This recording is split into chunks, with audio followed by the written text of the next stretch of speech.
Welcome to Sai classes. Sai classes पर आपका स्वागत है। आपको इस चैनल पर सीबीएसई, आरबीएसई और जो अदर स्टेट बोर्ड से उनसे रिलेटेड एजुकेशनल वीडियोस देखने को मिलते हैं। शुरू करते हैं आज की क्लास। आज का हमारा टॉपिक है chapter second, acid basis and salts. Class 10th का सेकेंड चैप्टर है, उसमें एक्टिविटी 2.4 उसको आज हम कंप्लीट एक्सप्लेन करने वाले हैं और लास्ट में आपको इस एक्टिविटी पर बेस्ड कुछ क्वेश्चंस भी मिलेंगे जिनके आंसर्स आपको देने हैं। ठीक है, तो आप अच्छे से एक्टिविटी को समझिए। शुरू करते हैं आज की एक्टिविटी। सबसे पहले इस एक्टिविटी में जिन जिन मटेरियल्स की हमें रिक्वायरमेंट है या जो मटेरियल हमको चाहिए उनको हम डिस्कस कर लेते हैं।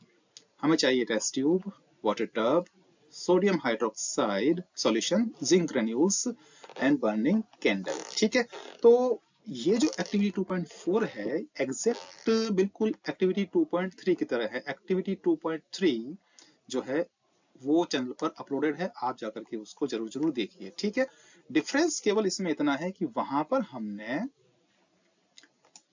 डाइल्यूट सल्फ्यूरिक एसिड यूज में लिया था, यहाँ पर हम सोडियम हाइड्रोक्साइड यूज में ले रहे हैं। ठीक है, जो कि एक बेस है। क्या है ये? बेस है, एक क्षार है। ठीक है, इसको लेकर के हम इस एक्टिविटी को परफॉर्म करने वाले हैं। तो जितने भी स्टेप्स हैं वो बिल्कुल एक्टिविटी 2.3 के ही तरह होंगे। Okay,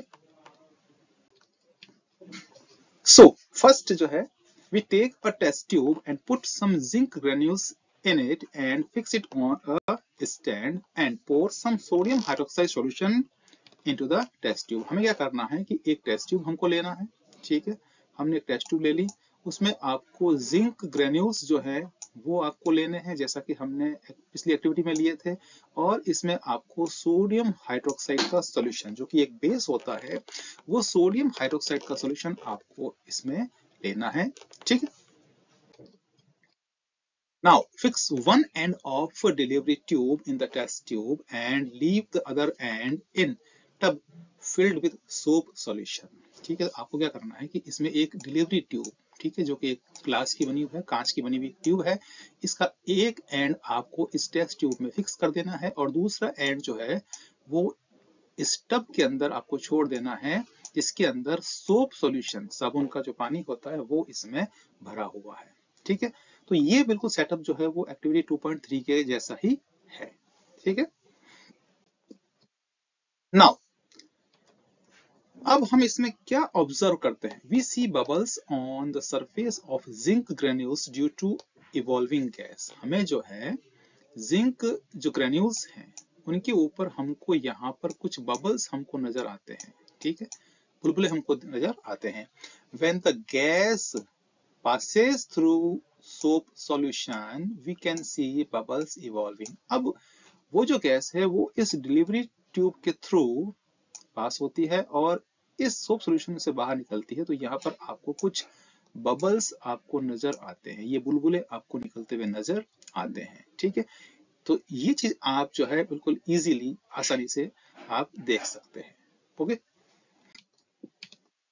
now we bring a burning candle near bubbles, we can hear pop sound when bubbles burst। हम क्या करते हैं, एक जलती हुई एक मोमबत्ती कैंडल जो है वो हम इन बबल्स के पास लेके आते हैं। ठीक है, यहाँ पर। ठीक है, we bring a burning candle near bubbles, we can hear pop sound। ठीक है, एक पट पट की आवाज, जो पॉप साउंड जिसको हम कहते हैं, वो साउंड हमको सुनाई देती है। ठीक है, सो अब क्वेश्चन ये आता है, why bubbles formed around zinc granules? When zinc reacts with sodium hydroxide, it produces sodium zincate and hydrogen gas। ठीक है, जिंक जो होता है वो सोडियम हाइड्रोक्साइड से रिएक्ट करता है और एक सॉल्ट का फॉर्मेशन होता है, that is sodium zincate, and produces hydrogen gas. ठीक है, ये इसकी कंप्लीट रिएक्शन है। आपने टेस्ट ट्यूब में जिंक ग्रेन्यूल्स लिए थे और उसमें सोडियम हाइड्रोक्साइड NaOH का सॉल्यूशन आपने उसमें डाल दिया था। सॉल्ट का फॉर्मेशन होता है Na2ZnO2 यानी सोडियम जिंकेट है, और हाइड्रोजन गैस उसमें इवॉल्व होती है, यानी कि वो सोप सॉल्यूशन से बाहर आएगी। Okay, so bubbles are formed due to hydrogen gas. इसलिए जो है जिंक ग्रेन्यूल्स के अराउंड बबल्स का फॉर्मेशन होता है।